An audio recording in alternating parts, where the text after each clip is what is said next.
Here's the financial truth bomb nobody's talking about. Your income has almost nothing to do with building actual wealth. Shocking, right? I've met doctors making $300,000 a year who are broke, and college dropouts with digital real estate portfolios generating six figures while they sleep. The traditional advice of get a good job, save money, invest in a 401k keeps most people stuck. In this video, I'm revealing the wealth code that the top 1% use, focusing on 5 specific assets that create financial security regardless of economic conditions. You can start building these assets this week, even if you're currently drowning in credit card debt or overwhelmed by investing jargon. The financial reality check. Why your paycheck isn't making you rich. What if everything you've been taught about money is actually keeping you broke? Let's look at some shocking numbers that might make you rethink your entire financial strategy. Growing up, we've all heard the same advice on repeat. Go to college, land that high-paying job, climb the corporate ladder, and financial freedom will magically follow.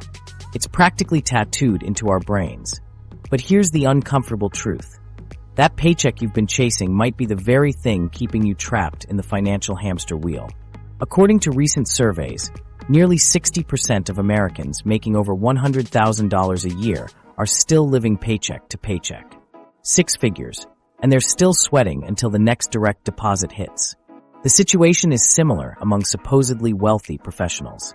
A study from the American Medical Association found that 44% of doctors, people making an average of $300,000 annually, report having less than $500,000 saved for retirement by age 50. That's barely enough to cover a decade of retirement expenses. Consider Dr. Sarah, a 42-year-old cardiologist in Boston, making $380,000 a year. On paper, she's killing it. But peek behind the curtain, and you'll find $290,000 in student loans, a $1.2 million mortgage that's underwater, 2 luxury car leases, and private school tuition for 3 kids. Despite her impressive salary, she has a negative net worth of $180,000. Her money vanishes faster than free pizza at a college dorm. Take James, a corporate attorney billing $450 an hour in Manhattan.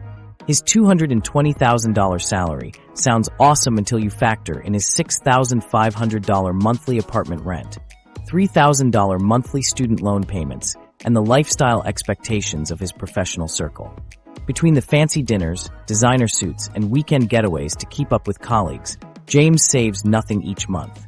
His bank account hits empty about 3 days before each payday, like clockwork. This isn't rare, it's the norm. A Northwestern Mutual study revealed that 45% of Americans who earn between $150,000 and $249,999 annually report feeling very, or somewhat financially insecure. That's nearly half of high earners feeling broke. The culprit? Lifestyle inflation. As income goes up, so does spending. That bigger paycheck creates bigger expenses, not bigger wealth. While these high earners remain trapped in golden handcuffs, another group quietly builds real wealth without the fancy job titles. Meet Melissa, a teacher in Arizona making $52,000 a year, about the national average. She owns 3 small rental properties purchased gradually over the past decade, a portfolio of dividend-paying stocks, and a couple of e-commerce websites generating passive income.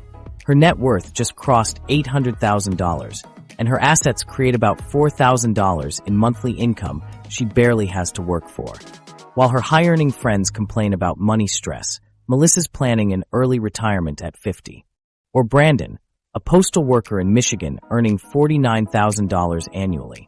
He started buying small parcels of digital real estate, revenue-generating websites, 7 years ago with just $600 in savings. Today, his digital portfolio generates $6,500 monthly, more than his regular job.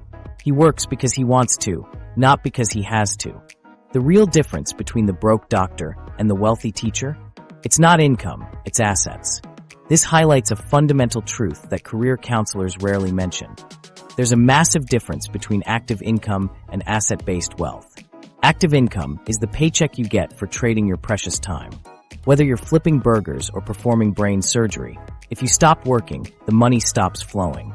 You're essentially renting out your life, 1 hour at a time. And this income is taxed at the highest rates. The more you make, the more the government takes. Asset-based wealth comes from owning things that make money while you sleep. Real estate that collects rent. Businesses that generate profit. Websites that earn ad revenue. Investments that appreciate and pay dividends. These assets work for you, not the other way around. They're often taxed at much lower rates, if at all until you sell them. This distinction explains why many high-income professionals feel stuck, while people with modest salaries sometimes achieve financial freedom. The doctor maximizes income but owns few assets. The teacher maximizes assets, even with less income. Most financial advice completely misses this critical distinction. Mainstream financial gurus focus on income hacks, negotiating raises, side hustles, career advancement. They'll help you squeeze an extra 10% from your salary while ignoring asset acquisition strategies that could multiply your wealth by 1,000%. The standard financial advice: build an emergency fund, contribute to your 401k, pay down debt, maybe invest in some mutual funds, isn't wrong, but it's tragically incomplete.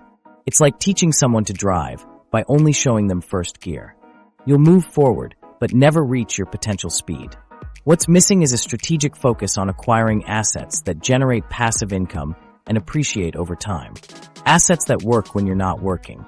Assets that don't care if it's 3 a.m. Sunday or if you're on vacation in Bali. Assets that can eventually replace your paycheck entirely.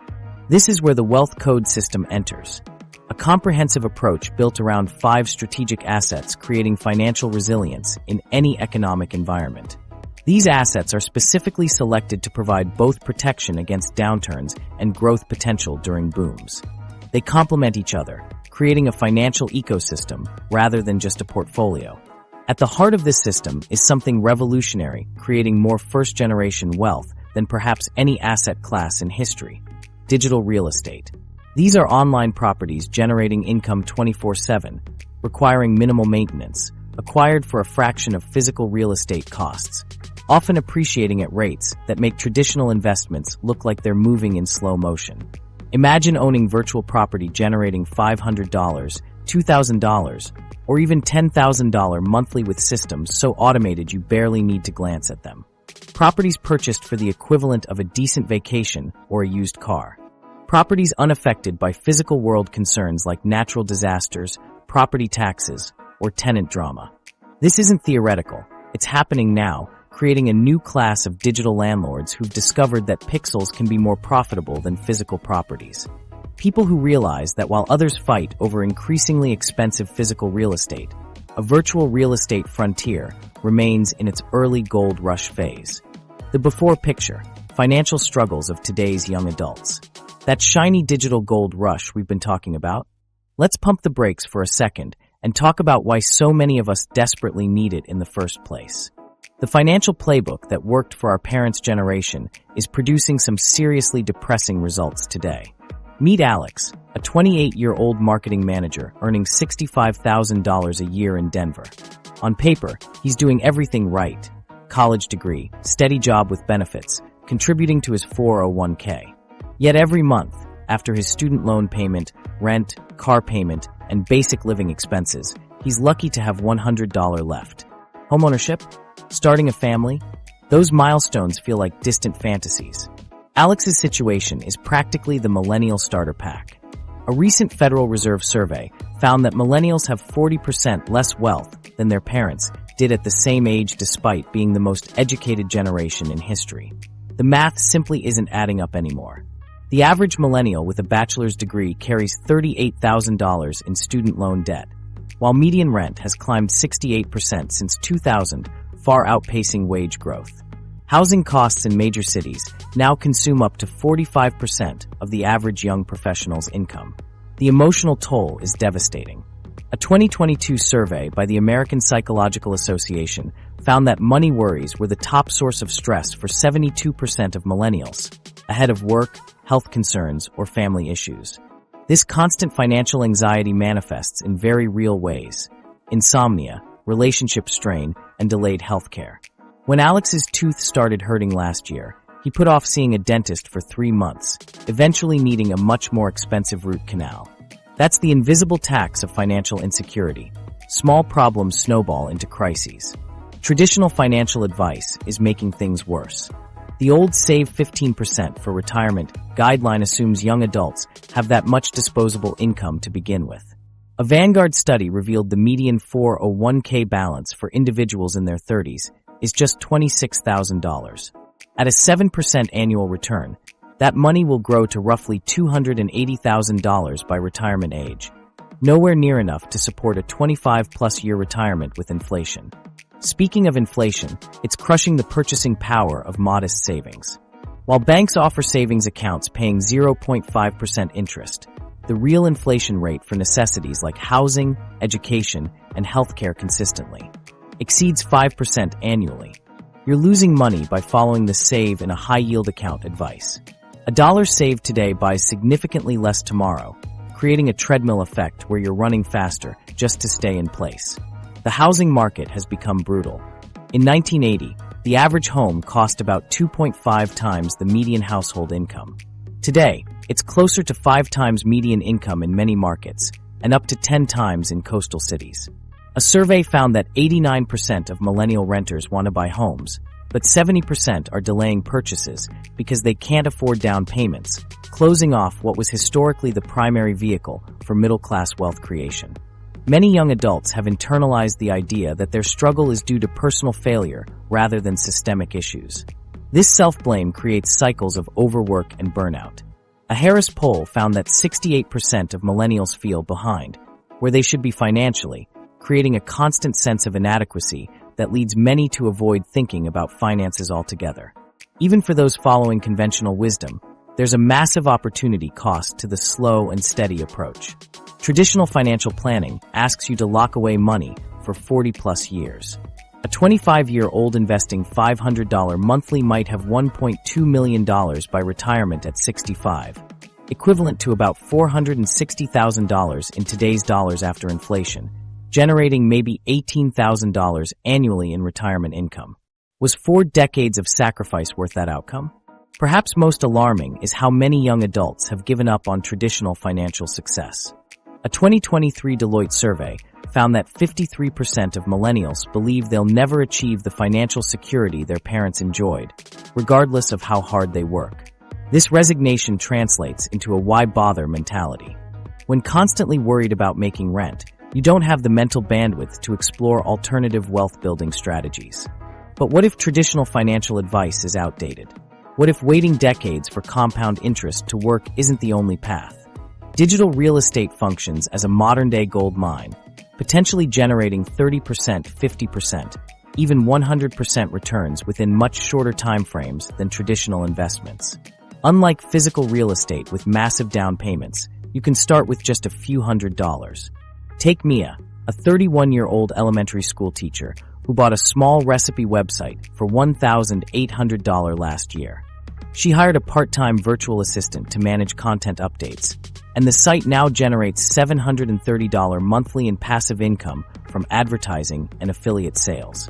That's nearly $9,000 annually from a single digital property she spends just 2 hours a week overseeing. Or consider David, a 26-year-old retail worker who purchased 3 expired domains with existing backlink profiles for $600 each. He rebuilt simple websites on these domains, focused them on profitable niches, and now earns $1,400 monthly in affiliate commissions. With no coding skills and limited starting capital, he created a second income stream that's growing month over month while he sleeps. These digital platforms are like modern gold mines, accessible to everyday people, yet capable of generating substantial returns. Unlike traditional investments where your money is locked away for decades, digital real estate can start producing meaningful income within months, not years. And for people like Alex, Mia, and David, that's making all the difference between financial anxiety and building actual wealth in today's challenging economy. The after vision, what financial freedom actually looks like. Stories like David's reveal something way more valuable than a dollar amount. What happens to your relationships, mental health, and life choices when you wake up knowing your basic needs are covered, whether you work today or not. That psychological shift is worth more than any bank balance. So what does financial freedom actually look like in real life? I'm not talking about private jets and mega mansions. I mean that sweet spot where money stress simply dissolves from your daily existence. Picture waking up and immediately thinking about what you want to do today instead of what you have to do to pay the bills. Your mental bandwidth expands because those background financial anxieties that were constantly running like apps on your phone have closed. Research from Princeton University sheds light on this phenomenon. Their study found that emotional well-being increases with income, but only up to about $75,000 annually. Beyond this threshold, which varies by location, additional income doesn't significantly improve day-to-day happiness. This reveals something profound. Financial freedom isn't about infinite wealth. It's about reaching your personal enough threshold. Take Emma, a former marketing executive who implemented the wealth code system 2 years ago. She started with a small portfolio of digital assets, generating $800 monthly. Within 18 months, she scaled to $4,200 in monthly passive income, enough to quit her high-stress corporate job and launch the design studio she dreamed about for years. The number wasn't massive, Emma explains, but knowing that core bills, rent, utilities, groceries, were covered by income that didn't require my active time changed everything about how I approached work. I stopped making decisions from a place of fear. This highlights a critical distinction. True financial freedom is measured in time autonomy, not account balances. When your basic needs are met through assets that work for you, your relationship with time fundamentally changes.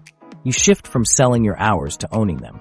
For Jason, a physical therapist in Portland, reaching this tipping point meant being able to cut his clinical hours by 40% to care for his mother during cancer treatment. My website portfolio was bringing in about $3,800 monthly, he shares. It gave me the flexibility to be present when my family needed me without financial panic. You can't put a price tag on that. The beauty of digital assets is their location independence. Unlike traditional investments that often tie you to specific places, digital real estate creates geographic arbitrage opportunities. Your assets can earn in expensive markets while you live in more affordable ones. Consider Rachel and Miguel, who built a portfolio of 5 monetized websites in the home improvement niche. Their digital assets generate approximately $7,300 monthly, a decent income in most American cities. Leveraging this location-independent income, they relocated to Portugal, where their cost of living dropped by 62%. As Rachel notes, we spend about 20 hours weekly maintaining our digital portfolio, but we choose when those hours happen and where we are when we do them. This brings us to the concept of sleep money, income that continues generating whether you're actively working or not. Traditional investments provide this too, but digital assets often deliver higher percentage returns with greater control. Mark, a former accountant, explains the psychological impact. I still remember the first morning I woke up to see I'd made $127 overnight from affiliate commissions. It wasn't life-changing money, but it was the first time I'd earned anything without directly trading my time for it. Suddenly I understood I could build systems that work when I don't. For most wealth code implementers, this doesn't mean never working again. It means choosing work based on purpose rather than financial necessity. Grace, a teacher who built a portfolio of educational websites, still teaches part-time, but only accepts positions that truly excite her, taking summers completely off to travel.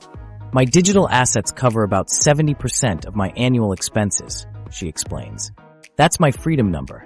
I now choose when, where, and how much I teach based on what fulfills me, not what pays the bills. What's particularly exciting is the compression of time frames. Traditional advice often presents a 40-year marathon to freedom. Save diligently and maybe relax in your 60s. By contrast, the wealth code system typically produces meaningful results in 2 to 5 years for committed implementers. Andrew, a software developer, illustrates this acceleration. By year 1, I had replaced about 15% of my income with passive streams. By year 2, it was 40%. Now in year 3, my digital assets generate more than my day job. This accelerated timeline becomes possible because digital assets combine multiple wealth drivers. Cash flow like rental properties, appreciation like stocks, and tax advantages like many alternative investments, all with remarkably low barriers to entry. Meanwhile, as traditional investments face increasing headwinds, the digital economy continues its exponential growth. E-commerce sales, digital content consumption, and online advertising spending all show robust annual growth even during economic uncertainties in other sectors. This creates both risk and opportunity. Those relying solely on traditional investments may find themselves vulnerable to market turbulence, while those established in the digital economy can benefit from its continuing expansion. As Tyler, a financial advisor who incorporated these principles, observes, "The most successful clients I see today are diversifying across economic paradigms. Having one foot in traditional markets and one in digital assets provides resilience no single approach can match." The beauty of beginning this journey is the immediate relief from taking meaningful action toward freedom. Caroline, who started with just one small affiliate website 18 months ago, describes it. "Even when my site was only making $300 monthly, something shifted in my outlook. That money represented the beginning of my escape from the paycheck dependency trap. It was proof that another path existed. Digital real estate fundamentals, the new land grab. That $300 monthly website that changed." Caroline's outlook represents the beginning of what might be the greatest wealth opportunity of our generation. Think about it. While everyone's fighting over increasingly expensive physical real estate, there's a massive digital land grab happening with properties selling for pennies compared to their earning potential. The crazy part? Most people don't even realize it's happening. So what exactly is digital real estate? It's any virtual property that can generate income or appreciate in value. We're talking about websites, e-commerce stores, mobile apps, domain names, ad-supported content platforms, and even virtual land in metaverse worlds. If it exists online and can make money, it falls under this category. Digital real estate has its own categories, each with unique profit potential, similar to how physical real estate has residential, commercial, and industrial types. What's truly mind-blowing is the valuation gap between physical and digital assets with similar earning capabilities. Let me put this in perspective. A physical rental property generating $1,000 monthly might cost you $200,000 or more, requiring a substantial down payment, maintenance costs, property taxes, and dealing with tenants. Meanwhile, a website producing that same $1,000 monthly income might sell for just $30,000 to $40,000. Roughly 15 to 20% of the physical property cost, with none of those additional headaches. This valuation gap creates an incredible opportunity for average people. The entry barrier for traditional real estate keeps climbing higher, with median home prices reaching record levels in most markets. But digital real estate? You can literally get started with a few $100s. There are income-producing digital assets available right now for under $500 that can start generating returns almost immediately. Remember Lisa? She was working 2 jobs to make ends meet before buying her first digital asset. "I spent $400 on a small affiliate website about dog training. Within 3 months, it was making $250 monthly while I slept. That first taste of passive income changed everything for me." The advantages go way beyond just lower entry costs. With digital real estate, geography becomes irrelevant. You don't need to live near your investment or worry about location in the traditional sense. Your digital property is accessible to the entire online world, billions of potential visitors or customers. This global reach means your income potential isn't limited by local economic conditions or population size. Then there's the scalability factor. Physical properties are inherently limited. You can only fit so many units on a piece of land. Digital properties can scale almost infinitely. A website that gets 1,000 visitors can often be scaled to 10,000 or 100,000 with the right strategies, potentially multiplying your income without proportionally increasing your costs. This scaling ability is something physical real estate simply cannot match. The automation potential might be the most attractive part for many people. While physical rental properties often create what investors call semi-passive income, digital assets can generate truly passive income streams. Content websites, for example, can continue earning ad revenue or affiliate commissions with minimal ongoing maintenance.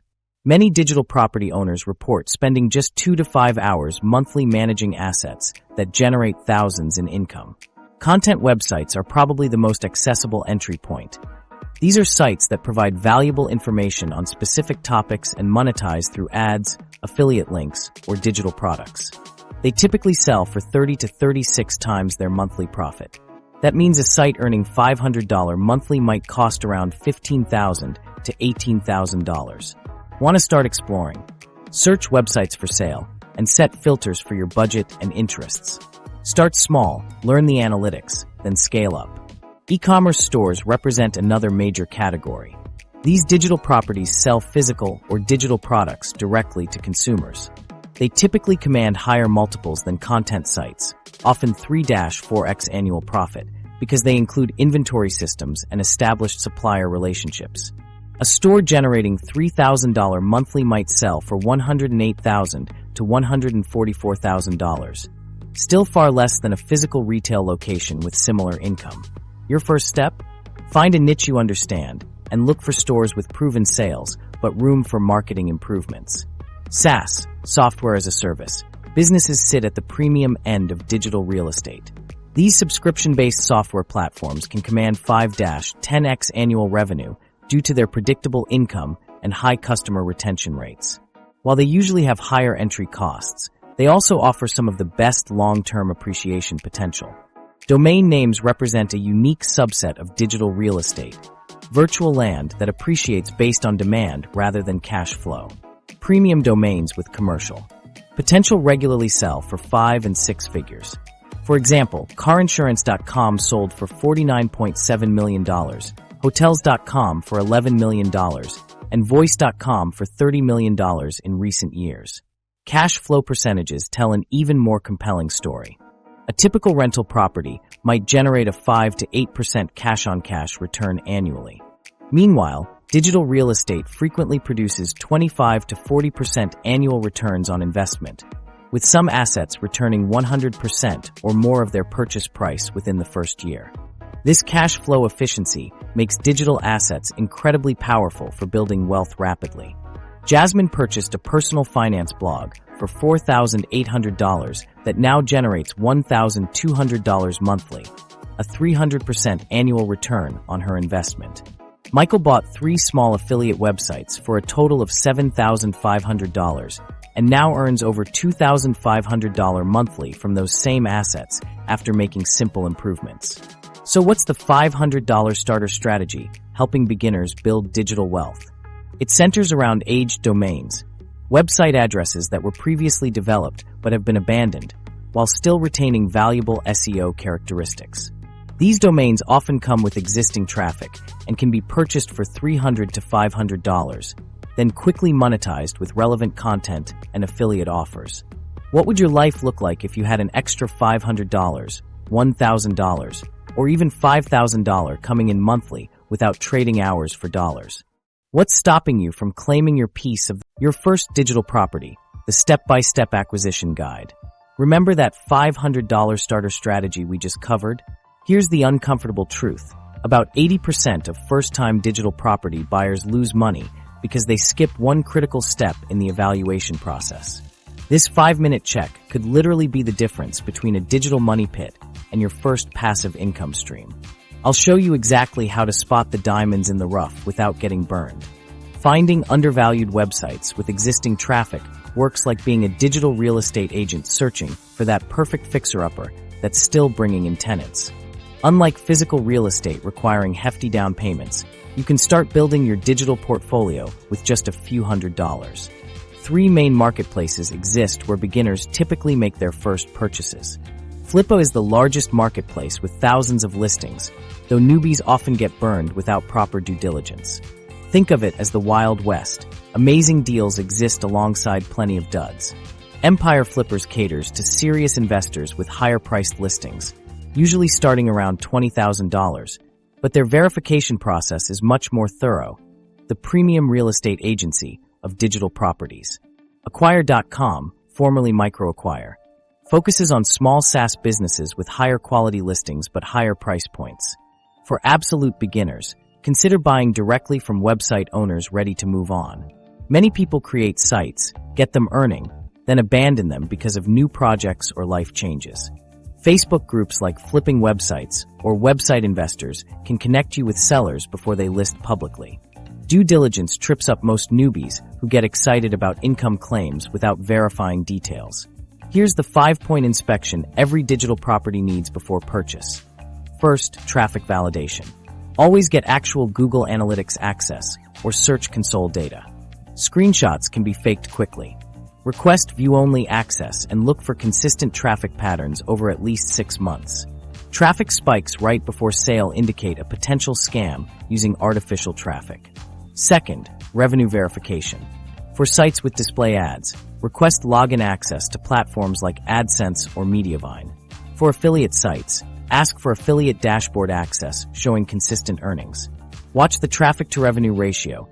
$500 per month from 100 monthly visitors is suspicious unless it's in a high-paying niche. Third, check the backlink profile using Ahrefs or SEMrush.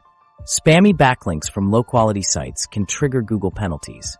Look for natural backlink growth rather than sudden spikes suggesting manipulative link building. Fourth, evaluate future growth potential. Consider whether the site occupies a dying or growing niche. Is the content evergreen or time-sensitive?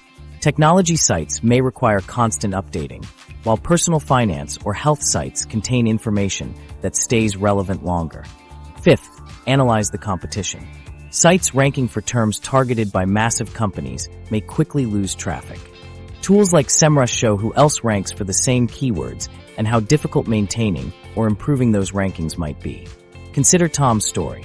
This high school teacher sought extra income during summer breaks and found a recipe website on Flippa listed for $600, supposedly earning $50 to $100 monthly from display ads. The seller claimed other projects prevented maintenance. Tom verified traffic through Google Analytics, 8,000 monthly visitors, confirmed revenue through AdSense reports, averaging $67 per month, and checked the backlink profile, mostly natural links from food bloggers. The site ranked well for low-competition recipe terms and lacked videos. An obvious growth opportunity since recipe videos increase time on site and add revenue. After purchasing, Tom added videos to the 10 most popular recipes, updated the outdated theme, and added Pinterest-optimized images. Within 3 months, traffic doubled to 16,000 monthly visitors, and revenue jumped to $290 per month. His investment, $600 for the site plus about $200 for video production and theme upgrades, creating a $290 monthly return on an $800 investment, 36% monthly ROI. Watch for serious red flags. Sellers refusing analytics access before payment, sites existing less than 6 months, and proven sustainability, revenue relying on a single source, and sellers unable to explain how the site makes money or why they're selling. Also avoid sites dependent on loopholes or questionable tactics like private blog networks, copyright infringing content, or gray market products. These might be profitable now, but can collapse when Google updates algorithms or legal issues arise. For beginners with under $2,000, scour Flippa, but be extremely selective. Review 50 listings before finding one worth pursuing.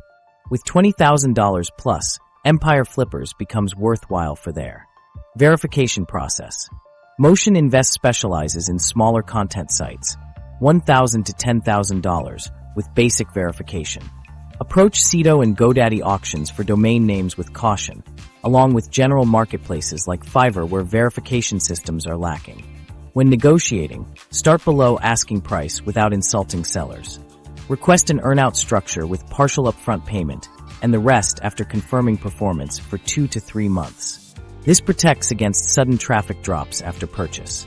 For your first purchase, focus on content sites monetized with display ads or simple affiliate programs rather than complex e-commerce stores or SaaS businesses. Your ideal first purchase earns $50 to $200 monthly, costs $500 to $2,000, and can be improved with basic optimization. Managing your digital portfolio, growth without the grind. After you snag that first digital property, the panic usually sets in. Wait, do I need to become a tech wizard now? Trust me, that fear stops more digital investors than any market crash ever could. The secret that successful digital landlords won't tell you? Most spend less than 5 hours a month actually managing their websites. That's right. While your neighbors are fixing toilets in their rental properties at 2 a.m., digital property owners are sleeping soundly while their assets keep earning. Let's bust the biggest myth right now. You absolutely do not need technical skills to succeed with digital real estate. I recently surveyed 50 digital property investors making over $10,000 monthly, and the results were clear. Nearly 70% rated their technical skills as basic or below average. One top earner, Ryan, who owns a portfolio of fitness websites, generating $23,000 monthly, admitted he still doesn't know how to change his own WordPress header without watching a YouTube tutorial. Successful digital landlords understand the digital asset management pyramid. Picture a triangle with 3 sections. At the bottom, taking up about 80% of the space, are low-value technical tasks like website maintenance, content updates, and customer service. The middle 15% represents strategic improvements and optimization. The tiny 5% at the top is vision and acquisition strategy. The top 5% actually makes the most money and requires 0 technical skills. Jessica, a former teacher, bought a parenting blog for $3,400 last year. She knows nothing about web development, SEO, or basic HTML. Yet her site now generates $970 monthly, a 342% annual return. Her secret? She spends just 3 hours monthly reviewing analytics and making decisions, while freelancers handle everything else. I focus exclusively on identifying new content opportunities and partnerships, Jessica told me. Everything else, writing, technical updates, social media, I outsource for less than $400 monthly. My actual hands-on time is basically a coffee break once a week. This exemplifies the 80-20th principle.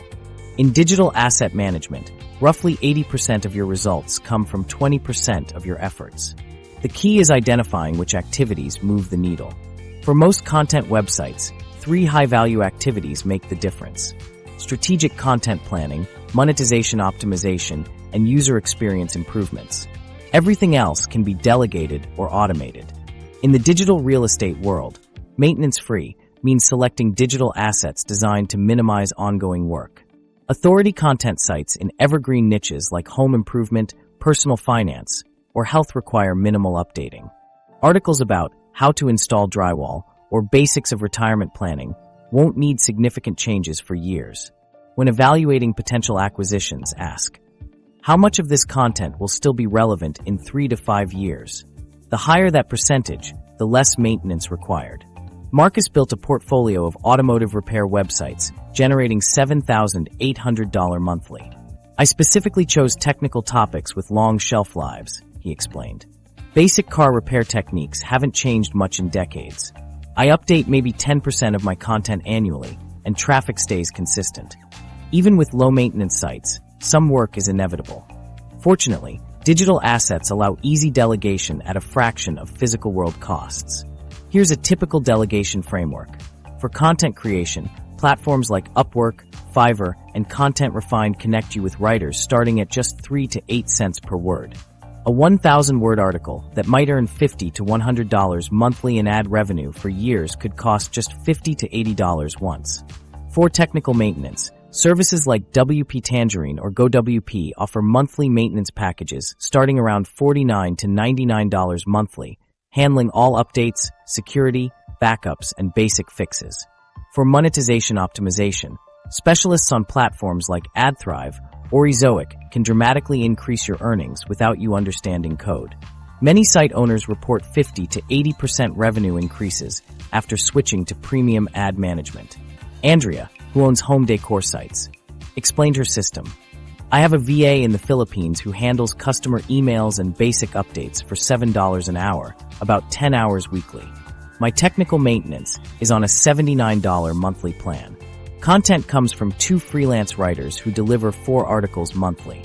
Altogether, I spend about $700 monthly to maintain assets generating over $4,200. My personal time investment? Maybe 6 hours monthly, mostly thinking about new content ideas while taking walks.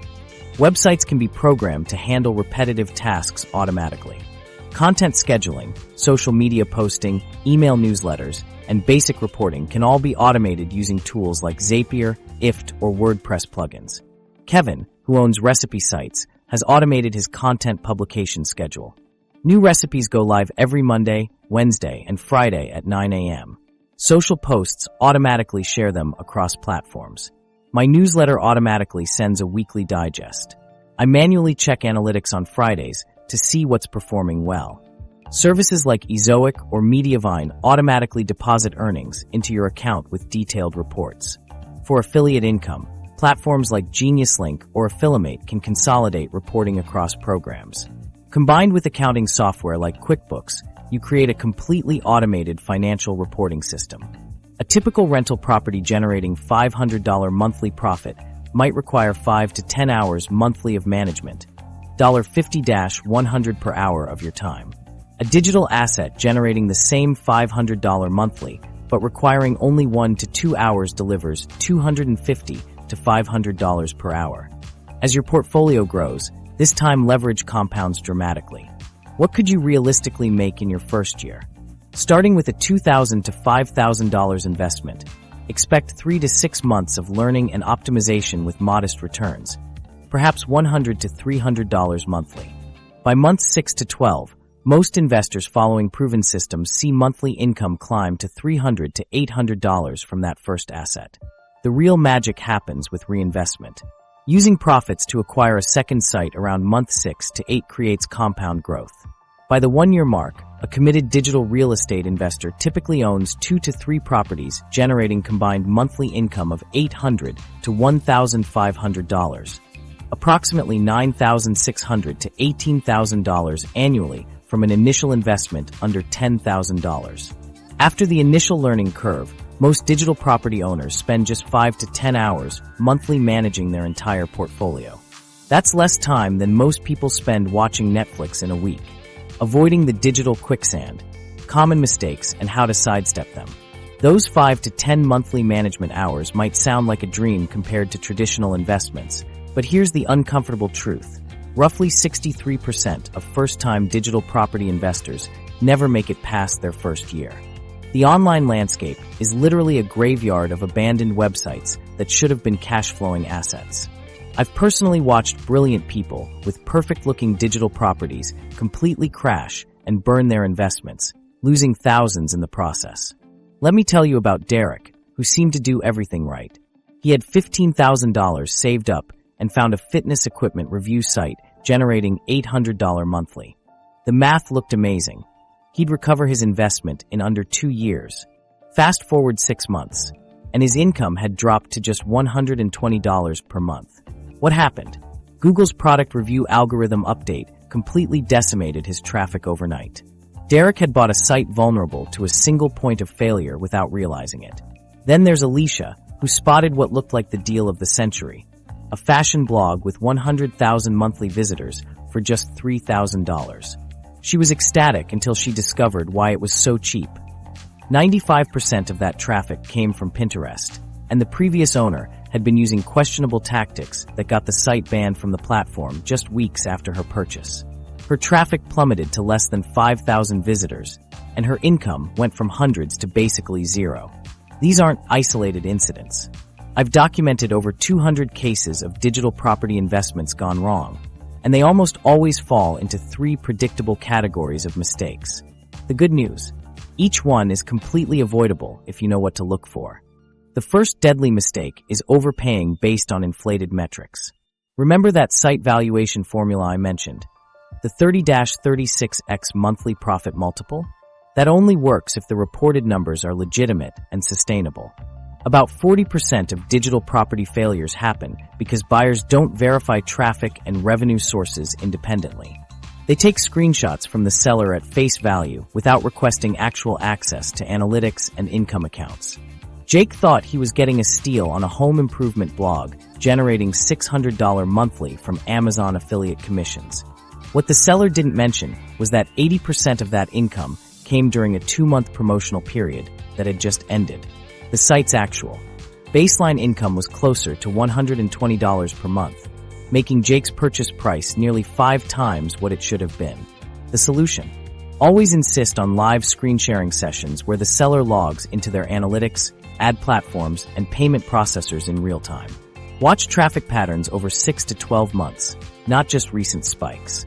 And verify income through multiple sources. PayPal statements, bank transfers, and ad network reports should all align with what's being claimed. The second fatal mistake is ignoring revenue diversity. About 32% of failed digital investments rely on a single traffic source or income stream. When that one source changes, whether it's a Google algorithm update, an affiliate program closing, or an ad network changing its terms, the entire business model collapses. Consider what happened to Mariah's recipe blog that earned 90% of its revenue from a single affiliate program selling meal kits. When that company changed its commission structure from 10% to 3%, her monthly income dropped from $850 to less than $300 overnight. Her site lacked revenue diversification. The safeguard here is the 30% rule. No single traffic source or revenue stream should account for more than 30% of your site's total value.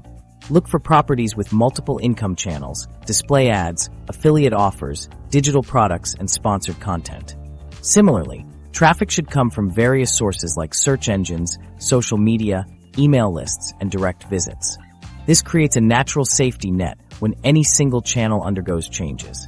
The third major pitfall is buying in declining or problematic niches. About 28% of digital property failures occur because investors didn't research the broader market trends affecting their niche.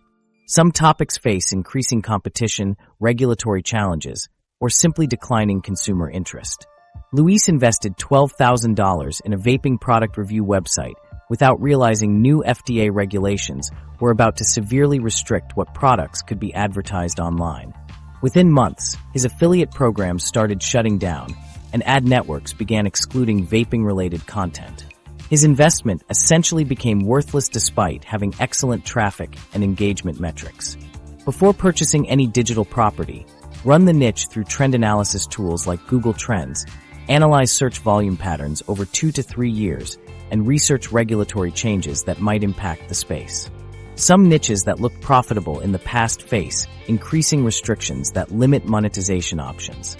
Beyond these three major mistakes, there's another significant risk: algorithm dependence. About 73% of content websites rely heavily on search engine traffic, making them vulnerable to updates. Google alone makes thousands of algorithm changes yearly, with several major updates that can completely reshuffle rankings. To protect yourself, look for properties with algorithm resilience. Sites with strong brand recognition, loyal audiences who visit directly, substantial email lists, or active social media communities can weather algorithm storms much better than those dependent solely on search traffic. A website with 10,000 email subscribers is often more valuable than one with 100,000 random monthly visitors from Google. Smart investors spread their capital across different types of digital assets. Your portfolio might include a content site, a small e-commerce store, a membership platform, and several premium domains. When one category faces challenges, the others can compensate. Allocate 10% of your digital property budget to experimental features or emerging trends. This creates a natural innovation pipeline that keeps your assets relevant as user preferences evolve. Consider it your digital R&D fund. Community building provides another protection strategy. Sites with engaged user communities, through comments, forums, or social groups, demonstrate 43% better retention during traffic fluctuations than purely content consumption sites. Users returning for community interaction provide stability that algorithm-dependent sites lack. Scaling your digital empire, from side hustle to wealth machine. Communities don't just protect your digital investments. They can actually be the rocket fuel that transforms a modest online side gig into an empire. What separates those making coffee money from their websites versus those funding their dream lives isn't just luck or tech wizardry. It's understanding specific scaling principles that turn single properties into wealth-generating portfolios. Have you ever wondered why some digital property owners seem stuck at a few $100s a month while others scale to 5 or even 6 figures? I've studied hundreds of success stories in this space, and the answer is that high earners work smarter using what I call the digital property ladder. The property ladder concept is brilliantly simple. You use the income from your existing digital properties to fund new acquisitions. Imagine owning a small recipe blog making $400 monthly. Most people would pocket that cash, but ladder climbers reinvest it to buy a second, larger asset. They might save 4 months of earnings, $1,600, and combine it with savings to purchase a $2,500 fitness equipment review site earning $200 monthly. Now they're earning $600 monthly combined, which accelerates their ability to acquire a third property. This compounds exponentially. By property 5 or 6, Many investors are acquiring assets in the $15,000 to $30,000 range, generating $1,000 plus monthly. Each step on the ladder happens faster than the last. Sophie started with a single $900 educational toy review site, earning $80 monthly 3 years ago. Today, she owns 11 digital properties, generating $13,700 monthly, more than her previous corporate salary. Her secret? She never spent a dime of her digital income during the first 2 years, channeling every cent into new acquisitions. I treated my first site like the golden goose, Sophie told me. I protected its income at all costs and used those eggs to buy more geese. Now my digital flock lays eggs while I sleep, travel, or spend time with my kids. The property ladder creates exponential growth. Most people think about income additively, $500 here, $800 there. But digital portfolio builders think multiplicatively, how each new property accelerates their timeline to the next one. For larger acquisitions, smart investors use creative financing strategies. Seller financing has become increasingly popular. Rather than paying the full purchase price upfront, you might put down 40 to 60% and pay the remainder over 12 to 24 months using the site's own revenue. Eduardo found a home renovation blog valued at $45,000, generating $1,500 monthly. He negotiated a deal, $25,000 upfront, with the remaining $20,000 paid over 12 months at $1,800 monthly, including interest. Since the site earned $1,500 monthly, his out-of-pocket expense was just $300 monthly, while building equity in a substantial digital asset. Sellers often prefer financing because they earn interest and get more than their asking price in the end. It's win-win, Eduardo explained. Partnership models represent another powerful scaling strategy. Investors pool resources to acquire larger, more established properties that would be out of reach individually. Morgan and Priya were both small-scale bloggers when they combined forces on a $78,000 acquisition, a travel deals website generating $3,900 monthly. Neither could afford it alone, but together they split the purchase price and responsibilities. Within a year, they'd grown the site to $5,800 monthly revenue and used their shares to fund individual acquisitions. Working together gave us access to a caliber of site we couldn't touch individually, Morgan shared. We learned high-level growth strategies we've applied to our personal portfolios. The Wealth Accelerator is spotting emerging digital trends before they go mainstream. This is how seven-figure portfolios are built, by positioning yourself at the beginning of growth curves rather than competing in saturated markets. Tyler built his $2.3 million portfolio by systematically identifying undervalued niches before they exploded in popularity. I look for bridge topics, subjects that connect two growing trends, he explained. When eco-friendly living gained traction alongside minimalism, I acquired 3 tiny house websites for a fraction of their future value. 12 months later, they were worth triple what I paid. Emerging digital trends often hide in plain sight. Increasing search volume for specific terms, growing social media communities around niche topics, new product categories on major retailer sites, and shifting consumer behaviors following major events. Brian noticed surging interest in outdoor recreation combined with remote work after the pandemic. He purchased 7 websites related to work-friendly camping gear, when these terms barely registered in search engines.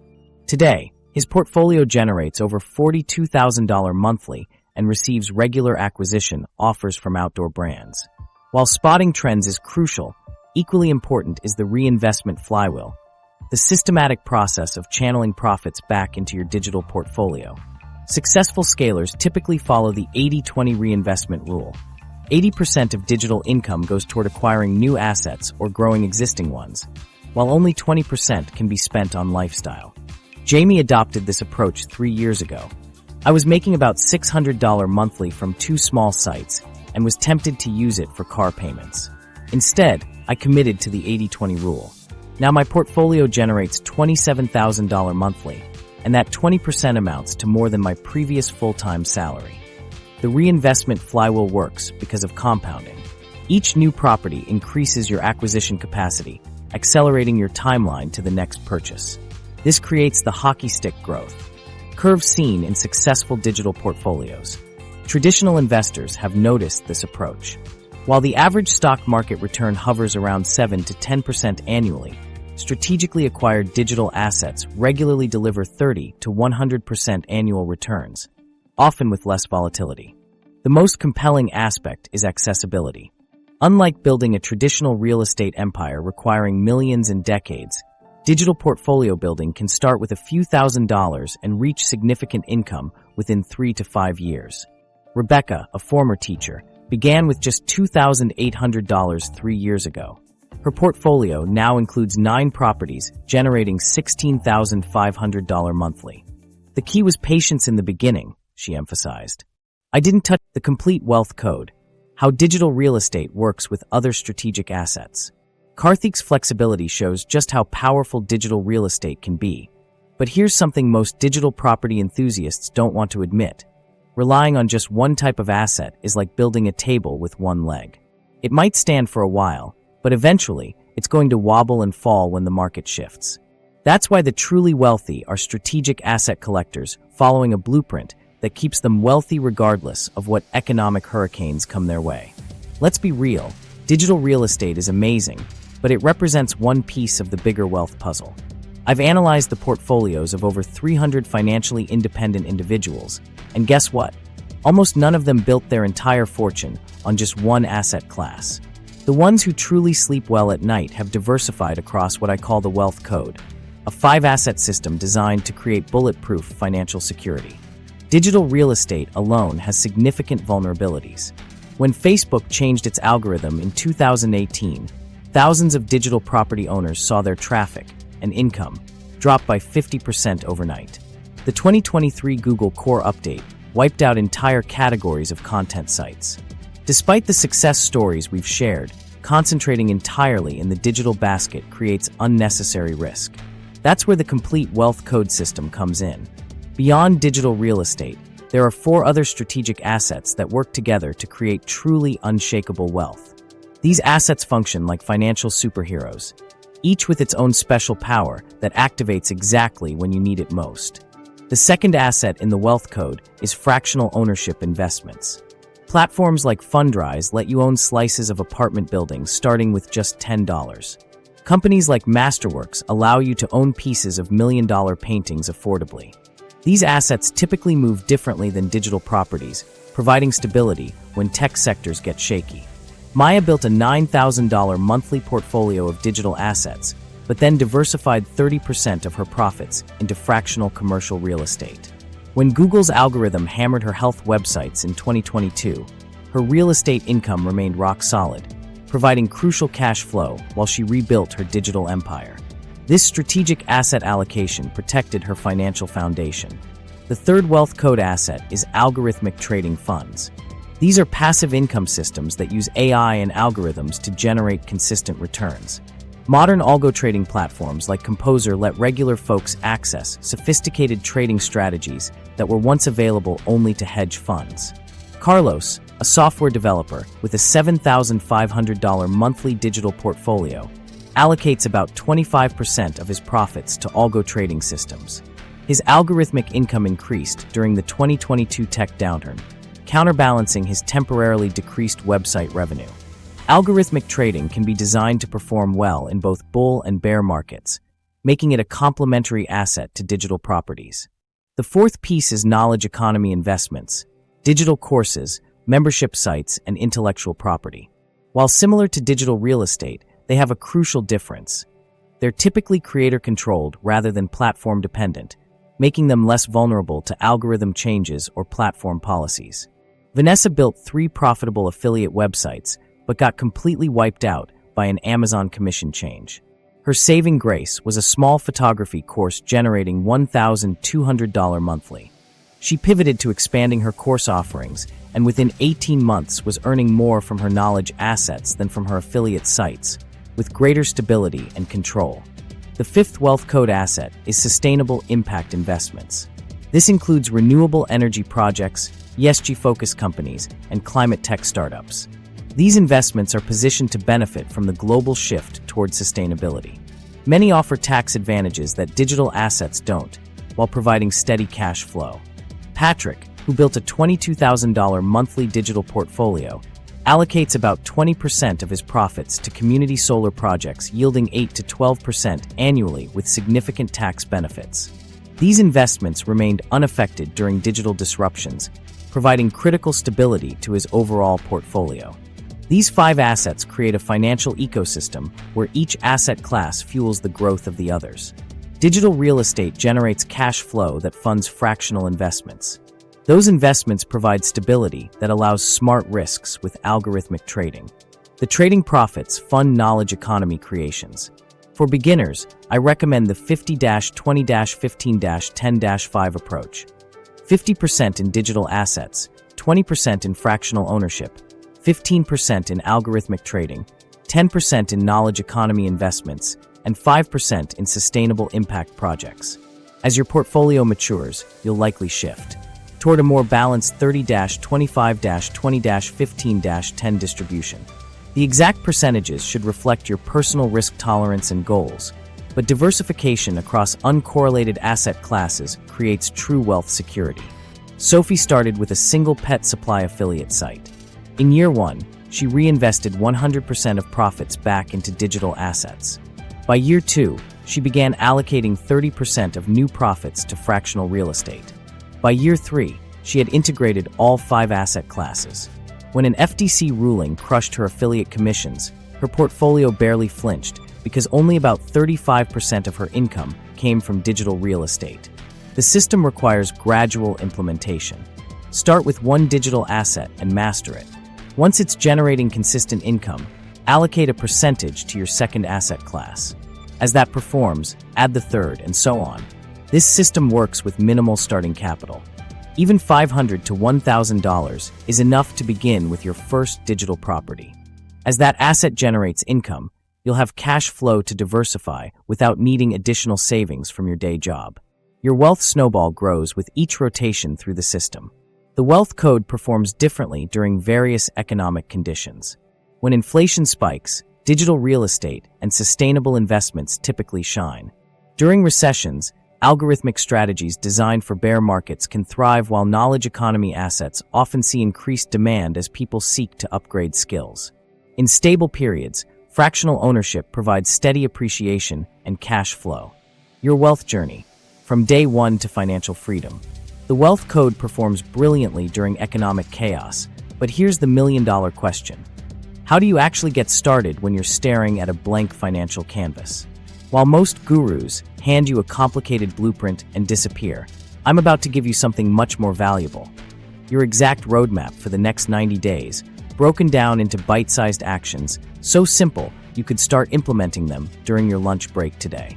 Let's be real, the biggest reason people fail to build wealth isn't lack of information. It's overwhelm. When faced with too many options and no clear starting point, the default response is usually nothing. Analysis paralysis keeps more potential investors broke than any market crash ever has. That's why we're breaking this down into 3 30-day phases that anyone can follow, regardless of your current financial situation. Phase 1, days 1 to 30 education and preparation. Your first month focuses on building your foundation. Start by setting aside $50 to $100 per week if possible.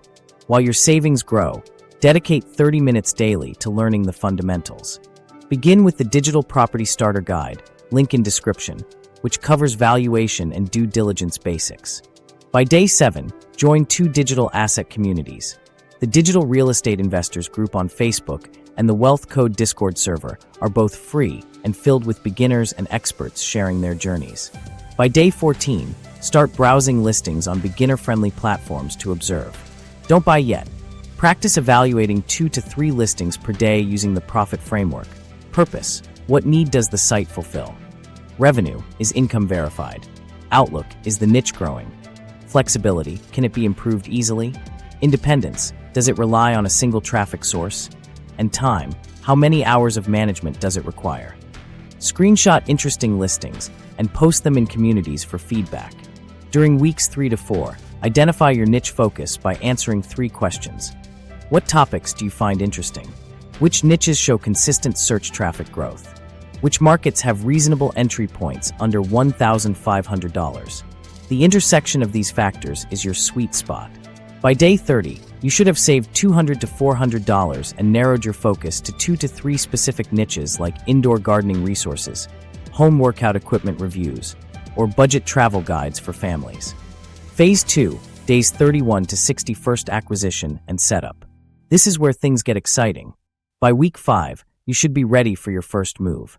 For beginners, aim for a property in the $500 to $1,200 range that's generating some income, even if just $30 to $50 monthly. We want a solid single to build your confidence and practice management skills. Once you've identified 3 to 5 potential targets, conduct deeper due diligence using the Wealth Code Acquisition Checklist. Request traffic analytics access, verify income claims with screenshots, and ask about the site's history of algorithm updates. Negotiate payment terms. Many sellers will accept 70% upfront and 30% after 30 days if you ask, giving you protection if anything isn't as advertised. After purchase, your first ownership week should focus on making quick wins that boost performance. Fix broken links, update old content, improve site speed, and secure proper affiliate links. These changes often increase earnings by 15 to 30% within the first month with minimal effort.